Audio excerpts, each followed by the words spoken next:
حضرت محتاج تعارف نہیں ہے، الحمدللہ پوری دنیا حضرت کے خطابات سے واقف ہیں اور پوری دنیا حضرت کے خطابات سنتی ہے، اور جو عقائد اہل سنت پر جب کبھی کہیں حملہ ہوتا ہے تو الحمدللہ حضرت میدان عمل میں اتر جاتے ہیں اور دندہ شکن جواب دے کر باطل عقائد کی تردید کرتے ہوئے اہل سنت کا پرچم بلند کرتے ہیں۔ الحمدللہ میں اپنے مجید بھائی نورانی اور ان کی فیملی کی جانب سے حضرت کا غلام صاحب کا ممنون و مشکور ہوں، شکریہ ادا کرتا ہوں کہ حضرت نے چونکہ کافی کنٹینیوسلی پروگرام ہو رہے ہیں اور دن میں بھی وزٹس ہو رہے ہیں تو تھکان بہت زیادہ ہے، لیکن پھر بھی ماشاءاللہ ایک ہوتا ہے نا کہ خطاب کرنا پھر جا کے کمرے میں سو جانا،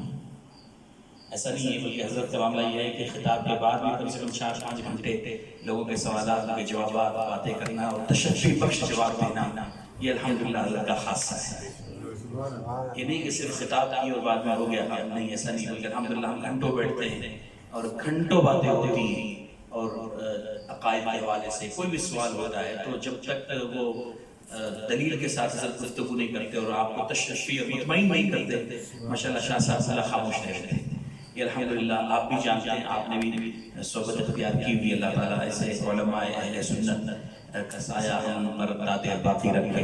اور اللہ تبارک و تعالیٰ شاہ صاحب کو دراز مزید خیر عطا فرمائے۔ جہاں پر حضرت کے خطابات ہیں وہیں پر خطابات ہوتے ہیں، وہیں پر الحمدللہ ایک اکیڈمک کام بھی ہو رہا ہے، دارالعلوم بھی چل رہے ہیں، جذبہ ویلفیئر بہت مشہور ہے کراچی میں، آپ حضرات جانتے ہیں، وہ بھی ایک سوشل کام، خدمت خلق اس کا بھی کام ہے الحمدللہ، اور لڑکیوں کا بھی مدرسہ جامعہ بنات فاطمہ الزہرا بنات یہ بھی چل رہا ہے، جامعہ علی بن ابی طالب اسلام آباد کے پاس، وہ بھی الحمدللہ حضرت کی سرپرستی میں، اور کافی دینی کام کے ساتھ ساتھ الحمدللہ کتابوں کی پبلش، جہاں کوئی اہل سنت پر اٹیک کرتے ہوئے کوئی تحریر آتی ہے تو اس کا مدلل اور مفصل جواب حضرت کی پوری ٹیم الحمدللہ دیتی ہے، حضرت کی نگرانی میں وہ کام بھی الحمدللہ ہو رہا ہے۔ اللہ تبارک و تعالیٰ ان کا سایہ تا دیر باقی رکھے، اہل سنت پر اللہ تبارک و تعالیٰ ہم سب کو ان کے علمی فیضان سے مستفیض و مستنیر فرمائے۔ آئیے حضرت کے استقبال نعرہ تکبیر و رسالت سے کرے، ذکر کی نیت سے نعرہ لگائے، نعرہ تکبیر، نعرہ رسالت، نعرہ رسالت، علماء اہل سنت، فیض رضا، مسلک اعلیٰ حضرت زندہ باد۔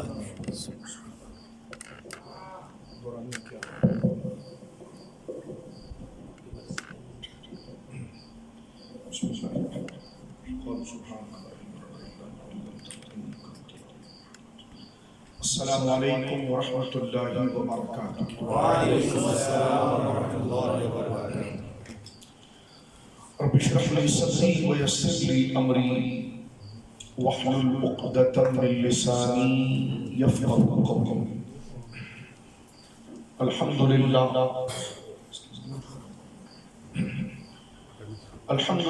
المبدئ المعید الغنی الحمید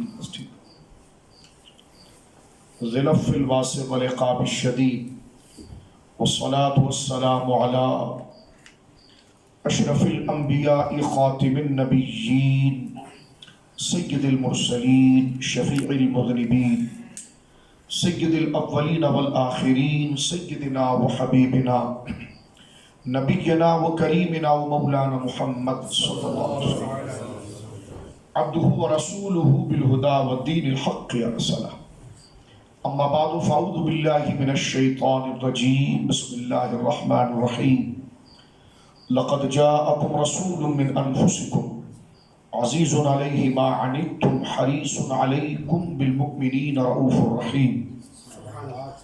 فإن تولوا فقل حسبي الله لا إله إلا هو عليه توكلت وهو رب العرش العظيم۔ ببركة إن الله ملائكته يصلون على النبي يا أيها الذين آمنوا صلوا عليه وسلموا تسليما۔ اللهم صل على سيدنا مولانا محمد طب القلوب ودوائها وعافية الأبدان وشفائها ونور الأبصار وضيائها وعلى آله وصحبه وبارک وسلم صلاة وسلام علیک یا سیدی یا رسول اللہ، کلہم من رسول اللہ ملتمس غرفا من البحر اور رشفا من الدیم منزہا عن شریک فی محاسنہ فجوہر الحسن فی غیر منقسم فانسب الى ذاتہ ما شئت من شرف فانسب الى قدرہ ما شئت من عظم هو الحبیب الذی ترجى شفاعته لكل هول من الاحوال مقتحم ثم الرضا نبی بکر وعن عمر وعن علی وعن عثمان ذی الکرم مولا صلی وسلم دائما سرمدا علی حبیبک خیر الخلق کلہم۔ اللہ کی حمد و ثنا نبی محترم نبی معظم صلی اللہ علیہ وآلہ وصحبہ وبارک وسلم کی بارگاہ مقدسہ میں انتہائی محبت و عقیدت کے ساتھ درود و سلام پیش کرنے کے بعد تمام تعریف اللہ وحدہ لا شریک کے لیے ہے۔ میں عبدالمجید بھائی نورانی قبلہ زیدہ شرفہ کو اس درس قرآن کی مجلس کو منعقد کرنے پر اور قرآن و سنت سے اور دین کے بنیادی عقائد و نظریات اور ایک مسلمان کو اپنے دین کی بنیادی جن چیزوں سے واقفیت اور شناسائی حاصل کرنا ضروری ہے، اس جذبے کے ساتھ ان بھائیوں نے اس بزم کو سجایا۔ اللہ رب العالمین جل وعلا اس پرآشوب اور پرفتن دور میں دین کے ساتھ اظہار وفاداری کے صدقے اس گھر میں رحمتوں کا نزول فرمائے، اور ہمارے ان بھائیوں کو اللہ رب العالمین خدمت قرآن اور نشر عقائد اہل سنہ کے جو توفیق انہیں عطا ہوئی ہے، اللہ رب العالمین اسے قبول فرماتے ہوئے ان کے بچوں میں، ان کے اہل و عیال میں، ان کے مال و منال میں، ان کی قدر و عظمت میں، ان کے جلال و ادب میں اللہ رب العالمین جل وعلا سلامتی، ترقی، عافیت، مداومت، مواظبت عطا فرمائے۔ اور جتنے میرے بھائی اپنے دیگر کاموں سے وقت نکال کر محض اللہ کی محبت اور اس کے حبیب کی محبت میں اور اپنی آخرت کو سدھارنے اور آخرت میں رب کی رضا اور اس کے محبوب کی شفاعت کے حصول کے جذبے سے حاضر ہوئے ہیں، اللہ تمام بھائیوں کا آنا اپنی بارگاہ میں قبول فرمائے۔ جو نعت شریف سنی گئی، پڑھی گئی، پڑھنا قبول فرمائے، سننا قبول فرمائے، اور اس کے اثر سے جو ہمارے طبیعتوں کے اندر ایمان کی چمک اور اسلام کی محبت اور دین کی قدر پیدا ہوئی ہے، اللہ رب العالمین اسے ہمارے دلوں میں باقی رکھے، اور اس کا مقصد، اس چراغ کے روشن ہونے کا مقصد، ہم اپنی زندگی کے بنیادی مقاصد، عقائد، احکام، عبادات کو مضبوط کریں اور گناہوں اور خرافات سے دور رہیں۔ اللہ رب العالمین اس محفل اور اس نعت اور درس کا جو ثمر اور نتیجہ ہے، اللہ ہم تمام کو اس پر اس اجر سے مالا مال فرمائے۔ میرے دوستوں بزرگوں، مجھے علامہ استاذ العلماء موسیٰ رضا صاحب قبلہ دامت برکاتہ العالیہ نے معراج شریف کے حوالے سے بات کی ہے، تو متعدد محفلیں معراج شریف کے حوالے سے رہی جس میں آپ تمامی حضرات موجود رہے۔ حضور سید عالم صلی اللہ علیہ وسلم کو معراج مبارک، جس میں ہم نے نوری مسجد میں بحمد اللہ تعالی اس کے اہم ترین مضامین کو ذکر کرنے کی سعادت پائی، اور کل خاص طور پر ایک طویل نشست ہماری بینونی کے اندر بھی معراج النبی صلی اللہ علیہ وسلم کے حوالے سے ہوئی۔ میں نے اسی مناسبت سے ایک بڑی مشہور آیت، 2 آیتیں جو سورہ بقرہ یہاں پر ختم ہو جاتی ہے، یہ میں نے پڑھنے کا شرف پایا ہے، جو حضور علیہ السلام کی معراج، عروج، عظمت سے متعلق ہے، کیونکہ جناب سید عالم معراج شریف میں تشریف لے گئے، سب سے بڑی بارگاہ میں گئے، وہاں جا کر بھی حضور نے جس چیز کو مانگا وہ امت کی نجات تھی اور امت کے لیے رحمت تھی۔ امام احمد رضا کہتے ہیں رضی اللہ عنہ، جو نہ بھولا ہم غریبوں کو رضا، جو نہ بھولا ہم غریبوں کو رضا، یاد اس کی اپنی عادت کیجیے۔ کوئی کسی بڑی بارگاہ میں جاتا ہے تو اپنا کوئی مطالبہ رکھتا ہے، لیکن جناب سید عالم صلی اللہ علیہ وسلم کا احکم الحاکمین کی بارگاہ میں اور سب سے اصل الرسول بارگاہ میں حاضر ہونا اور رب کا پوچھنا تو اپنی امت کے لیے مغفرت اور شفاعت اور رب کی رحمت کو مانگنا، جس کی عوض حضور علیہ السلام کو رب نے جو تحفے عطا فرمائے،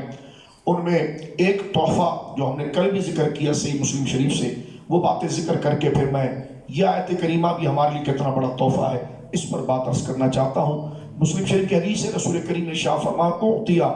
خواتم سورۃ البقرہ، اللہ رب العالمین جل وعلا نے معراج کی رات جو مجھے تحفے دیے ہیں، جب نمازوں کا تحفہ ہے، وہیں سورۃ البقرہ کی آخری آیت مجھے اللہ نے تحفے کے طور پر عطا فرمائی۔ اب چاہے اس کو آپ للہ ما فی السماوات سے پڑھ لیجئے، آمن الرسول بما انزل الیہ من ربہ والمؤمنون، یہ وہ مبارک آیت ہے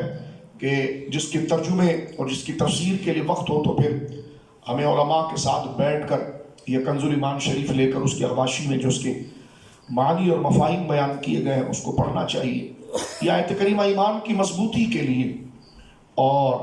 دلوں کے اندر دلوں سے شیطانی وسوسوں کو دفع کرنے کے لیے ایک بہت مجرب روحانی علاج بھی ہے، اور اس میں موجود عقائد بھی ہے، اور بندہ اپنے رب سے ہم کلام ہو تو اس بارگاہ کے آداب کو کیسے ملحوظ رکھنا ہے، دعا میں کیا جملے بولنا ہے، کس حد تک جا کر وہ دعا مانگ سکتا ہے، اور کس حد تک اس کی اپنی حیثیت ہے، اور کس اعلیٰ آگے کی حد کا اس نے احترام کرنا ہے، وہ تمام پورا سلسلہ اس آیت کریمہ کے اندر بیان کر دیا گیا ہے۔ ہم وظائف میں دیکھتے ہیں تو اکابر کا طریقہ رہا ہے، شدید نظر بد میں بھی اس کو پڑھا جاتا تھا، جادو و سحر میں بھی اس کو پڑھا جاتا تھا۔ اس کو پڑھنے کے بعد پھر کسی اور وظائف کی ضرورت نہیں رہتی۔ اگر ہمارے بچوں اور ہماری بہنوں اور ہمیں یاد ہو جائے تو ہم اس کو پڑھیں۔ اب پڑھنا کتنا ہے؟ ایک دفعہ پڑھیں لیکن تسلی سے پڑھیں۔ ہمارے وہاں عموماً یوں ہوتا ہے اگر کسی سے کہہ دیا جائے کہ آپ اس کو 3 دفعہ پڑھیں تو وہ تعداد اور گنتی کو شروع کرنے میں ریل گاڑی شروع کر دیتا ہے۔ ایسا نہ ہو، ایک دفعہ پڑھیں، تسلی سے پڑھیں، کیا پڑھ رہے ہیں، کس کے لیے پڑھ رہے ہیں، اس کا ذوق، اس کی رقت طبیعت کے اندر ہو، اور 1 نہیں 2 نہیں 3 دفعہ مسلسل پڑھنے سے دائمی چیزیں بھی جو ہوتی ہیں اللہ رب العالمین اس کلام کے صدقے رفع فرماتا ہے، کیونکہ وَنُنَزِّلُ مِنَ الْقُرْآنِ مَا هُوَ شِفَاءٌ وَرَحْمَةٌ لِلْمُؤْمِنِينَ، ہم نے قرآن کو جو اتارا ہے یہ مومنین کی ظاہری مرضوں کے بھی لیے شفا ہے اور باطنی مرضوں کا بھی شفا ہے۔ تو حضور سید عالم نے فرمایا مسلم شریف کی حدیث ہے کہ جب میں معراج شریف سے لوٹا تو اللہ رب العالمین نے جہاں مجھے 5 نمازیں دی ہیں، یوں تو 50 نمازیں تھیں، لیکن چھٹے آسمان پر بخاری شریف کے اندر موجود ہے کہ حضرت سیدنا موسیٰ سے جب ملاقات ہوئی تو حضرت موسیٰ علیہ السلام نے کہا کہ آپ کی امت پر یہ بار ہوگا، آپ رب سے اس کے لیے آپ کمی کروائیے۔ تو حضور سید عالم رب کی بارگاہ میں پہنچے اور 9 دفعہ گئے لوٹ کر، اور ہر دفعہ میں 5 معاف ہوئی تو 45 ہوئی۔ کمال بات علماء نے لکھی ہے، فرمایا 1 دفعہ تو رب نے بلایا تھا، 9 دفعہ اپنی مرضی سے گئے۔ ایک طرف ایک یہ مقام محبوبیت ہے، یہ جناب سید عالم صلی اللہ علیہ وسلم کے مقام کی محبوبیت ہے، وہ مقام ہے۔ 1 دفعہ تو رب نے بلایا لیکن 9 دفعہ پھر حضور خود گئے ہیں، تو یہ محبوبیت کا مقام ہے، اور ہر دفعہ جا کر 5 نمازیں رب کریم نے کم فرمائی۔ رب کو پتا ہے، رب العالم الغیب ہے، اسے پتا ہے رہنی 5 ہے، دی 50 اس لیے تھی تاکہ مقام مصطفیٰ کی محبوبیت پتا چل جائے کہ ان کے صدقے ہم عبادتوں میں تخفیف کر دیتے ہیں، اور انہی کے صدقے تھوڑے سے نیکی میں بڑا اجر عطا فرماتے ہیں۔ وہ بندے اور امتی کا کمال نہیں، وہ میرے مصطفیٰ کی نسبت کا کمال ہے۔ اور دوسری چیز حضور نے جو ارشاد فرمائی وہ یہ ہے کہ مجھے رب کریم نے یہ بھی کہا سورہ بقرہ کی اس آیت کو دینے کے بعد کہ وَغُفِرَ لِمَنْ لَمْ يُشْرِكْ بِاللَّهِ مِنْ أُمَّتِهِ شَيْئًا مُقْمِحَاتٍ، فرمایا میری امت میں جس کا خاتمہ توحید پر ہوا ہوگا تو اللہ رب العالمین نے مجھ سے وعدہ کیا ہے کہ اس کے علاوہ جتنے بھی گناہ ہو رب سب کو معاف کر کے تیری امت کو بخش دے گا۔ یہ خصوصیت کسی اور امت کے لیے نہیں ہے، اور اس میں میرے اور آپ کے کمال اور تبلیغ کا کوئی اثر نہیں ہے، یہ حضور کی نسبت کا کمال ہے جو اصل اجر ہے۔ جناب سید عالم کی امت میں ہونا ہی ایک سب سے بڑا شرف اور مہربانی ہے۔ ادھر حضرت موسیٰ علیہ السلام کے وسیلے سے جو آپ نے درخواست دی تھی حضور کی بارگاہ کے اندر، تو اس میں 9 دفعہ حضور تشریف لے گئے اور 45 نمازیں اللہ رب العالمین نے محض اپنے کرم سے معاف فرما دی، اور پھر 5 اور اشاع فرمائے جائیے 5 پڑھیں گے ثواب 50 ہی کا ہم دے دیں گے۔ یہ سارے معیارات رحیم اور رب ہے، لیکن دیتا نسبت مصطفیٰ کے حوالے سے، کیونکہ سارے انبیاء ہیں، ان کی امتوں کو یہ شرف حاصل نہیں ہوا۔ میں آگے بڑھنا چاہتا ہوں، ابھی دیکھیں شب برات بھی آ رہی ہے، لیلۃ البراء بھی آئے گی۔ جناب سید امام رازی علیہ رحمت نے لکھا ہے کہ حضور علیہ السلام نے شعبان المعظم کی 13 تاریخ کی رات کو آپ نے قیام فرمایا۔ رب نے فرمایا حبیب اتنا طویل قیام کیوں؟ فرمایا میری امت کو بخش دے۔ تو امام رازی علیہ رحمت ایک سند سے نقل کرتے ہیں کہ 1 کوارٹر یعنی 25% کا اعلان ہوا کہ جن کو بخش دیا جائے۔ پھر یہ 14ویں رات آئی تو حضور نے پھر قیام کیا، تو پھر ارشاد ہوا کہ اب کیا ہے، کیوں رقت ہے اے حبیب، آپ کیوں رقت آپ پر آتی ہے؟ فرمایا میری امت کا کیا ہوگا یا اللہ؟ تو فرمایا 50% کو بخش دیں گے، اور فرمایا جب 15 شعبان المعظم میں حضور نے قیام کیا تو یہ لیلۃ البراء عطا فرما دی گئی، فرمایا جو یہ کام نہیں کرے گا ہم سب کو بخش دیں گے، اور بخشیں گے بھی قبیلہ بنو کلب جس کی ساری مویشیاں اور اس کا ریوڑ بہت تھا، فرمایا ایک بکری پر کتنے بال ہوتے ہیں کوئی گن نہیں سکتا، فرمایا اس کی ریوڑ اتنے تھے کہ ان کی بکریاں کوئی نہیں گن سکتا تھا، فرمایا جتنی ان کی بکریاں ہیں ان کے بدن پر جتنے بال ہیں اتنی تیری امت کو بخش دیا گیا۔ یہ رات بھی کسی اور امت کو نہیں ملی ہے، یہ جناب سید عالم صلی اللہ علیہ وسلم کا صدقہ مبارکہ ہے، اس لیے بندہ شکرانے میں حضور علیہ السلام کی نعت شریف پڑھتا ہے، اطاعت کرتا ہے، اور جو اس کے بنیادی اوپر کے تقاضے ہیں اس کو عمل میں لایا جاتا ہے۔ بخاری شریف کی حدیث ہے، حضور سید عالم نے یہ بھی ارشاد فرمایا میری امت اور پچھلے انبیاء کی امت کی مثال ایسی ہے کہ جیسے ٹھیکیدار ہوتے ہیں نا، ٹھیکہ پر کام کرواتے ہیں مزدوروں کو، تو فرمایا ایک بندے نے مزدوری کی، اس نے مزدوری کی ہے فجر سے لے کر ظہر تک، اور اس کو ملا ہے اجر جو ہے وہ 1 قرات، یعنی 1 اجر ملا، اور دوسرے نے جناب مزدوری کی ہے وہ ظہر سے لے کر عصر تک، اسے ملا ہے 1 قرات،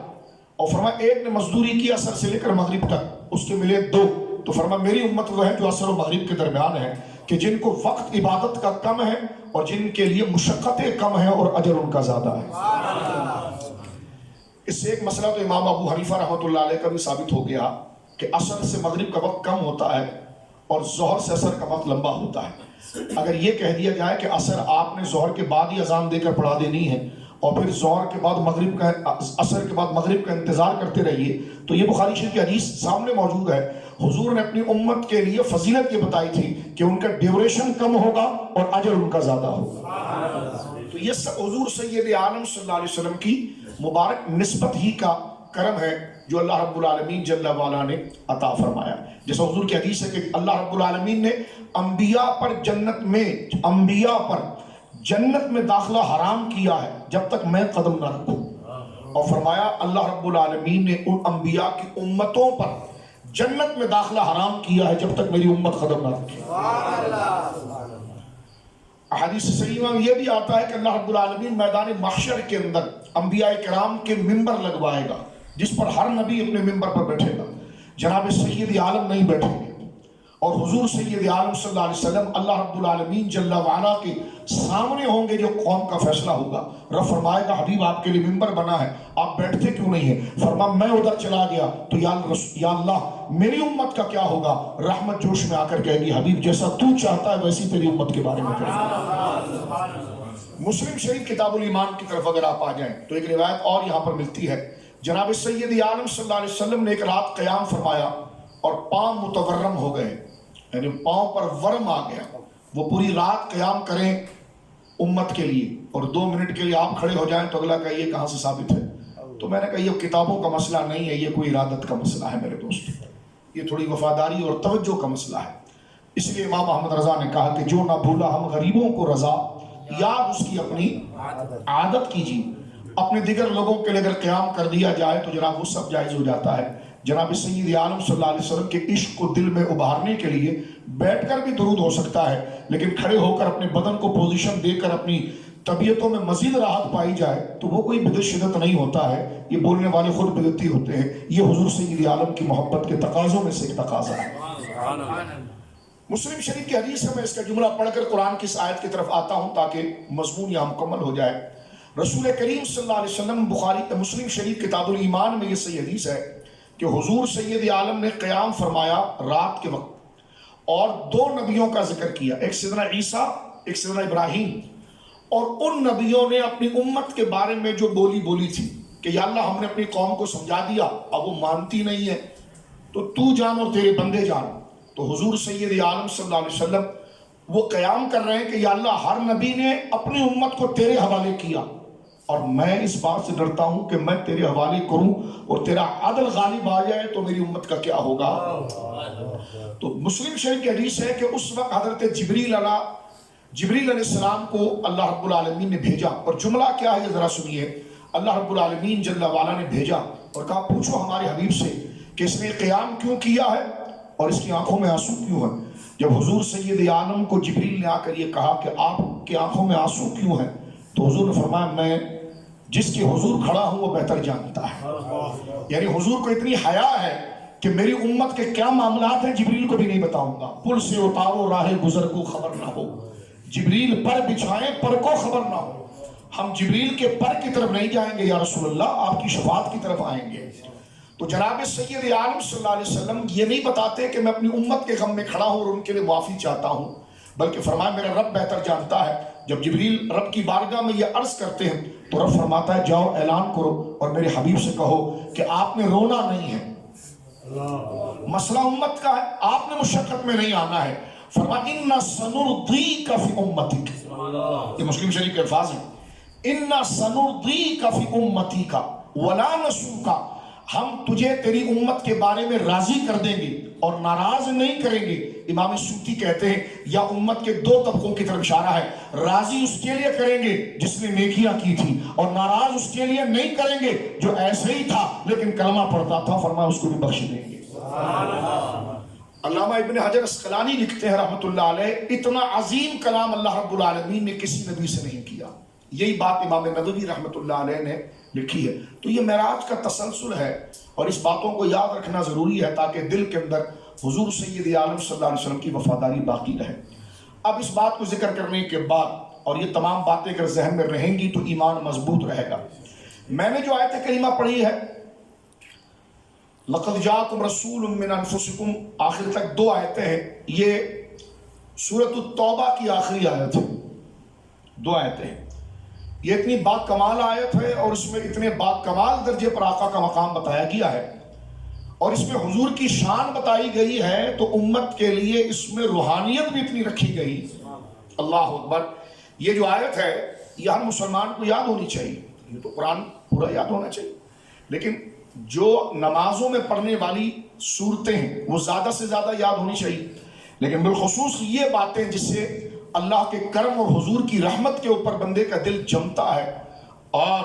اسے ایمان پر مضبوطی آتی ہے، تو یہ آیت یاد ہونی چاہیے. ایک بندہ مجھ سے کہنے لگا اس آیت کے یاد ہونے کا کوئی دنیاوی بینیفٹس ہے؟ میں تلاش کرنے لگا. مجھے حدیث پاک میری سرکار کے صحابی حضرت عوف، اور میں آپ کو دعوے سے کہتا ہوں اس آیت سے بڑا کوئی وظیفہ پروٹیکشن کے لیے نہیں ہے، حصار کے لیے. میں نے اپنے تجربے سے آزمایا. حدیث پاک میں آتا ہے سرکار کے صحابی حضرت عوف، ان کا بچہ کہیں جا رہا تھا تو کسی نے ان کے بچے کو اغوا کر لیا، اللہ محفوظ فرمائے، اور اسے لے گئے. جب لے جا کر رکھا تو بچے نے خط لکھا اپنے والد کو، حضرت عوف صحابی کو خط لکھا اور کہا کہ آپ حضور سے جا کر کہیے کہ مجھے کچھ لوگوں نے پکڑ لیا ہے، میں ان کے نام نہیں جانتا، تو آپ حضور سے کہیے کہ کچھ کریں. اب آپ دیکھیں صحابہ کو پتا تھا دنیاوی کام ہو یا اخروی کام دونوں مانگنا حضور ہی سے ہے. بعض لوگ کہتے ہیں کہ حضور سے آپ قرآن شریف مانگیے، حضور کا مسئلہ مانگیے. نبی کا کام ہوتا دین سکھانا. میں نے کہا آپ نے غلط مسئلہ سمجھا ہے، پہلے پورا دین سمجھ لیجئے. صحابہ اکرام رضوان اللہ اجمعین کے عمل اور قرآن کی آیت سے پتا چلتا ہے کہ امت کا دنیاوی تقاضا ہو، مادی تقاضا ہو، وہ بھی نبی کی طرف رجوع کرے گا، اور اگر دین کی کوئی بات ہو تب بھی نبی کی طرف رجوع کرے گا. اب بڑے قابل توجہ بات ہے میرے دوستو، چہروں پر اجنبیت لائے بغیر کچھ سمجھداری کا چہرہ بنا کر بات کو سنیں گے ہم تو بات سمجھ میں آ جائے گا. حضرت عوف کہتے ہیں کہ جب میرے بیٹے کی چٹھی مجھے پہنچی جس میں یہ تھا کہ ابا مجھے گرفتار کر لیا، پکڑ کے لے گئے ہیں، کہاں لے گئے میں نام نہیں بتا سکتا، میں جانتا ہی نہیں کون لوگ ہیں، میں نہیں جانتا ہوں، اب آپ حضور کو بتا دیجئے کہ میرے ساتھ یہ معاملہ ہو رہا ہے. حضرت عوف حضور کے پاس آئے تو سرکار علیہ السلام نے ان سے کہا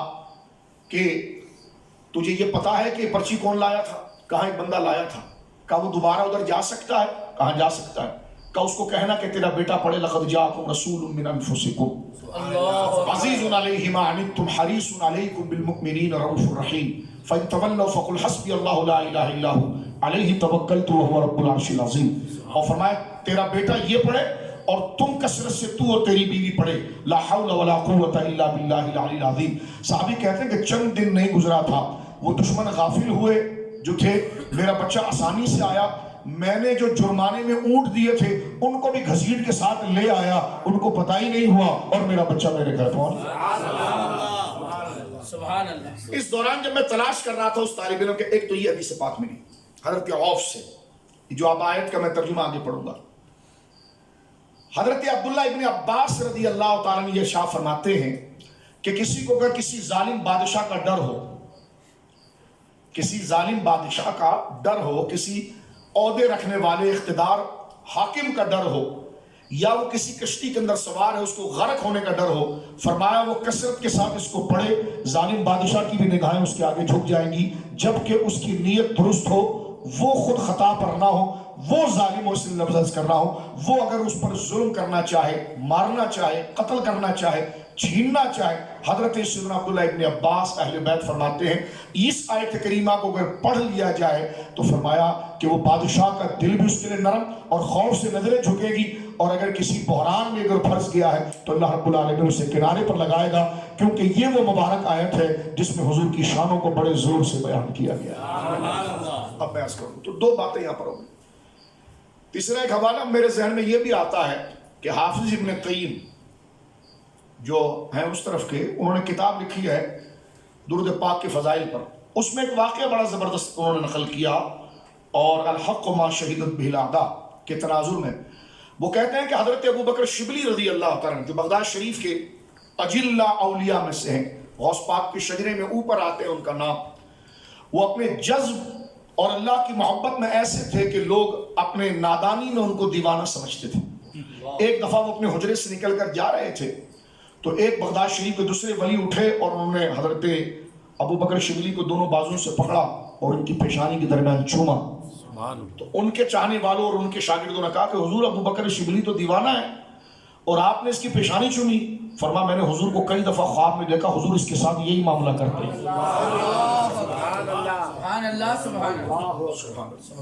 حضرت ابو بکر شبلی رضی اللہ فرمایا یہی معاملہ حضور سید عالم اس کے ساتھ کرتے ہیں،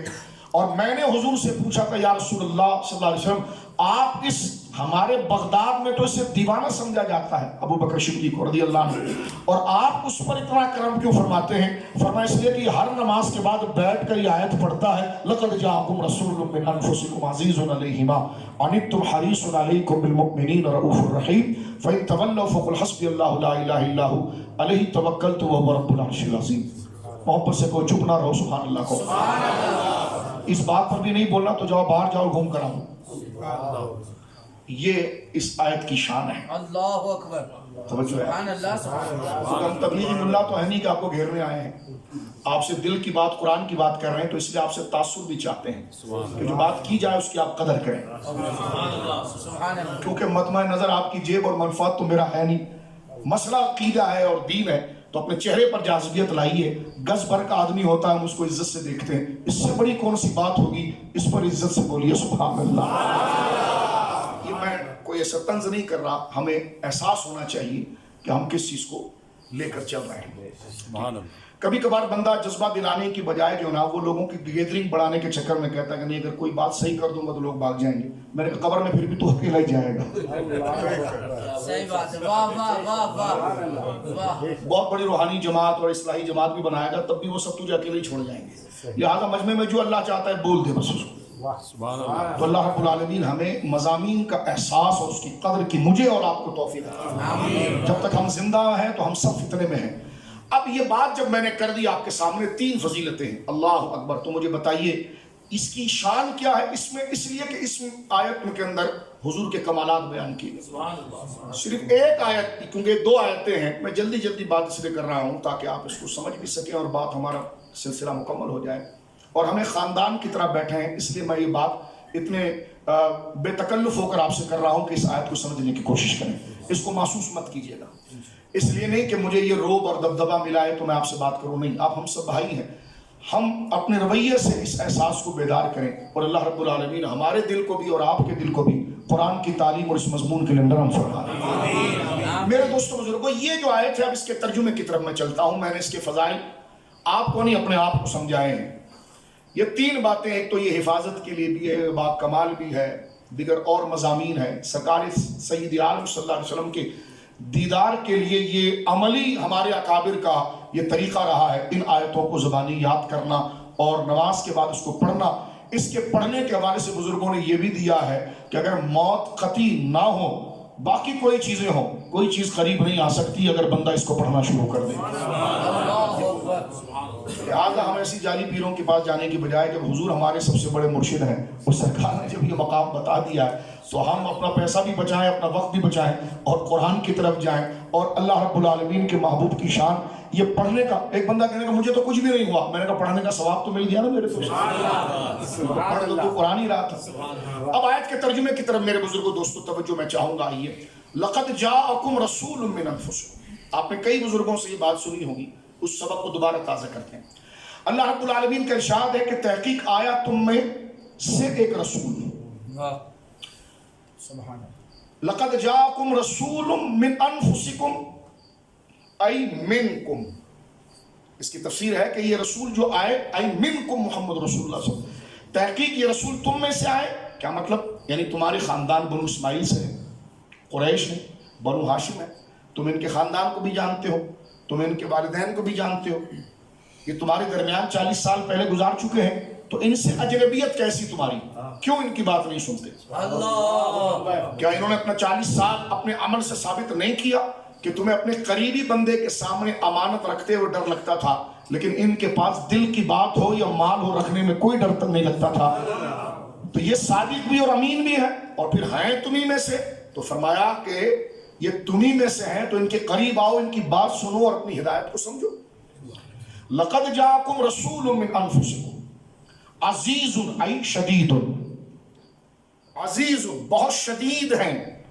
ما عنتم ای مشقتکم ولقاؤکم المکروہ، عزیز علیہ ما عنتم، تمہارے نزدیک جو بلائیں اور مصیبتیں آتی ہیں وہ تم پر آتی ہیں، تم پریشان ہو جاتے ہو، ان کا دل اس بات سے بڑا دکھتا ہے کہ تم پر یہ مصیبتیں اور مشقتیں نہ آئے۔ حریص علیکم ای تہتدوا، یہ تمہارے سب سے زیادہ چاہنے والے ہیں کہ تم خرافات کے راستے کو چھوڑ کر ہدایت کے راستے پر آ جاؤ۔ بالمؤمنین رؤوف ای شدت الرحمہ، فرمایا رحیم ہم ہیں اور ہم نے اپنی صفت رحیم سے، الرحیم ہم ہیں لیکن ہم نے اپنی صفت رحیمیت کا مظہر اسے بنایا۔ بالمؤمنین رؤوف الرحیم، ہم نے اپنے حبیب کو اپنے بندوں کے لیے رؤوف ای شدت الرحمہ، بہت زیادہ رحمت کرنے والا، اور رحیم یرید الخیر، ان کے لیے بہت زیادہ بہتری چاہنے والا بنایا۔ سبحان اللہ سبحان اللہ۔ اب آئیے اس کو میں آسان کر کے اس کا پھر ایک ترجمہ کرتا ہوں، کیونکہ سننے والے پوری دنیا کے ہوتے ہیں نا۔ آپ کچھ سننا چاہتے ہیں وہ کچھ اور سن رہا ہے، آپ پیار سے دیکھ رہے ہیں وہ کچھ اور چاہ رہا ہے، تو ہم کسی پر طنز نہیں کرتے، لیکن قرآن کا جو مفہوم ہے وہ واضح ہونا چاہیے۔ اب میں آپ کی سطح پر آ کر ترجمہ کر رہا ہوں اور اس کا مفہوم بیان کر رہا ہوں کہ تحقیق آئے تم میں یہ عظیم رسول جو تمہیں میں سے ہے۔ ان کا باپ تھا، ایک خود بچے تھے، چھوٹے تھے، اور 5 بڑی بہنیں تھیں، رونے لگے تو سرکار نے اپنی چھاتی سے لگا کر فرمایا، ہے روتا جابر؟ مجھے رب نے کہا ہے کہ قیامت میں سب سے پہلے میں جس سے مصافحہ کروں گا وہ تیرا باپ عبداللہ ہوگا۔ خیر، اب جو بات ختم کر رہے ہیں ذرا توجہ کرنا اور دل سے سننا کہ جو نہ بھولا ہم غریبوں کو رضا، یاد اس کی اپنی عادت کیجئے۔ جابر بن عبداللہ کہتے ہیں میرا ایک باغ تھا چھوٹا سا، میرا باپ مرا تو بہت قرضہ چھوڑ کر چلا گیا، باپ نے بہت قرضہ چھوڑ دیا، اور وہ کہتے ہیں کہ قرضہ جو تھا وہ جو ہے ایک لحاظ سے کئی 100 میل پر، یہ مجھے دیکھیں ذرا، میں بخاری شریف سے قرضے کی تعداد بتاتا ہوں، موبائل دیجیے گا ذرا، یہ ذرا بڑی لذت والی بات ہے کہ وہ قرضہ کتنا تھا۔ ایک دفعہ ذرا درود پاک پڑھیے، یہ میں بخاری شریف سے، یہ ذرا یاد رکھنے کی بات ہے، پھر کبھی ملاقات ہو یا نہ ہو، بات ہو ذرا مکمل ہو جائے نا ایک دفعہ، اور ذرا اور جتنا وقت آپ نے دیا اللہ رب العالمین جل والا اس کی برکتوں سے آپ کو مالا مال فرمائے۔ یہ میرے سامنے بخاری شریف ہے اور اس کی حدیث نمبر ہے 2396، یہ کتاب الاستقراض ہے۔ قرضہ جو تھا نا میرے دوستوں بزرگوں، وہ ایک یہودی کا تھا اور وہ 30 وسق تھا۔ 30 وسق کو علامہ عینی لکھتے ہیں 7200 کلو گرام کھجور، کتنا؟ 7200 کلو گرام۔ دیکھو میں نے موبائل اس لیے اٹھایا کہ تاکہ آپ ذوق پکڑے، ابھی ڈھیلے نہیں ہونا، اس لیے کہ 1 گھنٹے سے 2 گھنٹے سے آپ لائن لگائے ہوئے ہو اور ابھی کھڑکی کھلنے والی ہے۔ جب لائن لگی تھی تو بندہ چست تھا اور کھڑکی کھلی تو بالکل اگر چھوڑ کے چلا گیا تو بس یہ بات ختم ہو رہی ہے، غور کرنا۔ حضرت جابر کہتے ہیں یہ کبھی رات کو سوتے ہوئے سننا، دل مدینہ مدینہ نہ ہو تو کہنا، سبحان اللہ، آنکھیں آقا کے تصور میں نم نہ ہو تو کہنا۔ عقیداً حضرت جابر بن عبداللہ کہتے ہیں کہ میرے والد جب انتقال کر گئے تو میرے باپ نے یہودیوں سے کچھ قرضہ لیا تھا، اور وہ قرضہ کتنا ہے،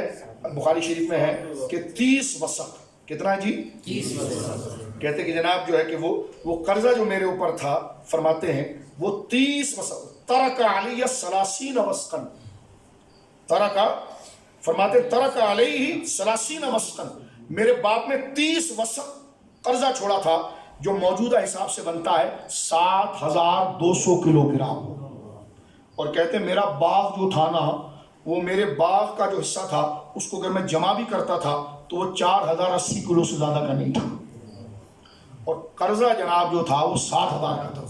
تو کہنے لگے میں حضور کے پاس آیا، اور میں نے، یہ بخاری شریف میں پڑھتا ہوں، کہتے ہیں میں حضور کے پاس آیا، فَكَلَّمَ جابر رسول اللہ لِيَشْفَعَ لَهُ إِلَيْهِ، حضور وہ یہودی کو بولے نا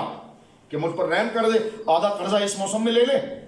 آدھا بعد میں لے لے۔ لیکن حضور جب سے آپ اس کو پتہ چلا ہے نا کہ میں آپ کا غلام ہوں تو سختی کرتا ہے، اور اس نے کہا کہ جناب میں تیرے گھر پہ بھی قبضہ کروں گا، یہ سب کچھ لے لوں گا، اور تو مجھے قرضہ پورا دے گا۔ تو جناب سید عالم صلی اللہ علیہ وسلم نے کیا کیا، حضور نے فرمایا بے فکر رہے، کب کاٹنے ہیں، کھجور کو کب اتارنے ہیں؟ انہوں نے کہا حضور پرسوں اتارنے، فرمایا جا میں کل آؤں گا۔ سبحان اللہ، سبحان اللہ،